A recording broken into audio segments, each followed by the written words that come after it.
Two, three, four.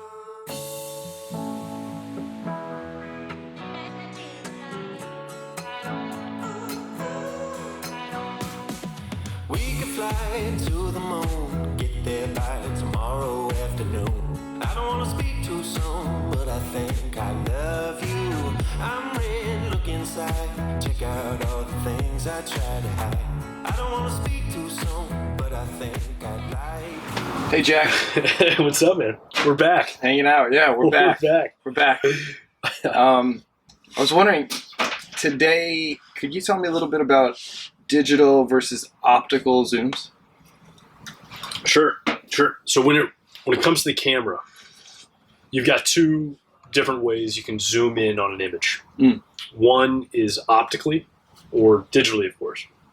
Optical actually resides at the lens, and the lens is going to expand or contract. So when you see a 3mm lens to a 30mm lens, that means it can zoom from 3mm to 30. That little distance between the actual, the distance within the lens. So it's like an actual camera that you take pictures with. Just like a DSLR Got it. kind of camera. The other way is a digital zoom. So that's where you're actually zooming in digitally on the picture. And if you have a 4-megapixel picture, you're digitally zooming in to look at those specific pixels more with more detail. But the lens in the camera itself isn't changing at all. That's a fixed shot. Got it. So there's pros and cons of both. You're going to get a better image with an optical zoom. Mm-hmm. You're actually the image is going to be clear.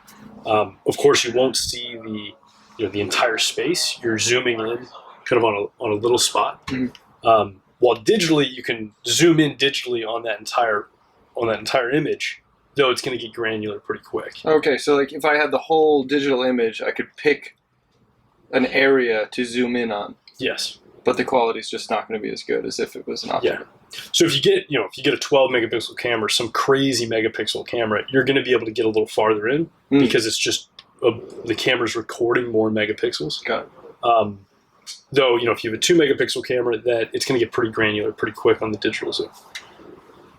Yeah. Cool. So when it comes down to digital and optical, it's kind of a toss-up or you're giving up something either way. Right. It's going to depend on your scenario and depending on where the camera's actually pointed. What's a good scenario to pick, say, an optical over a digital? Let's say you had a hallway, and that hallway is not going to move. It's pretty narrow, and you want to observe the space, and then zoom in on the door once in a while. That would be a great scenario for it because that camera is going to be fixed, unless you have a PTZ. But let's assume the camera's fixed. Being able to zoom in on that image is just going to go right to the center of that space. You're not going to be able to zoom in on the top right, right? Or zoom in on the top left because you don't need to. You're looking down a hallway. All right, and what about a scenario where a digital zoom is better? So a digital zoom might be better if you have let's say a parking lot, and you're looking over the parking lot and you have a car that comes in. You're going to want to be able to digitally zoom on that license plate to see what it looks like. You're going to need a high megapixel camera to be able to do that, especially if the car is 30 yards away. That's a pretty far distance to be able to zoom. But you can then pick where throughout the image you can zoom in on, rather than an optical zoom where you're just zooming in on one spot. On a fixed spot. Yeah. All right. Yeah. Cool. Awesome, man. Yeah, sounds good. Cheers.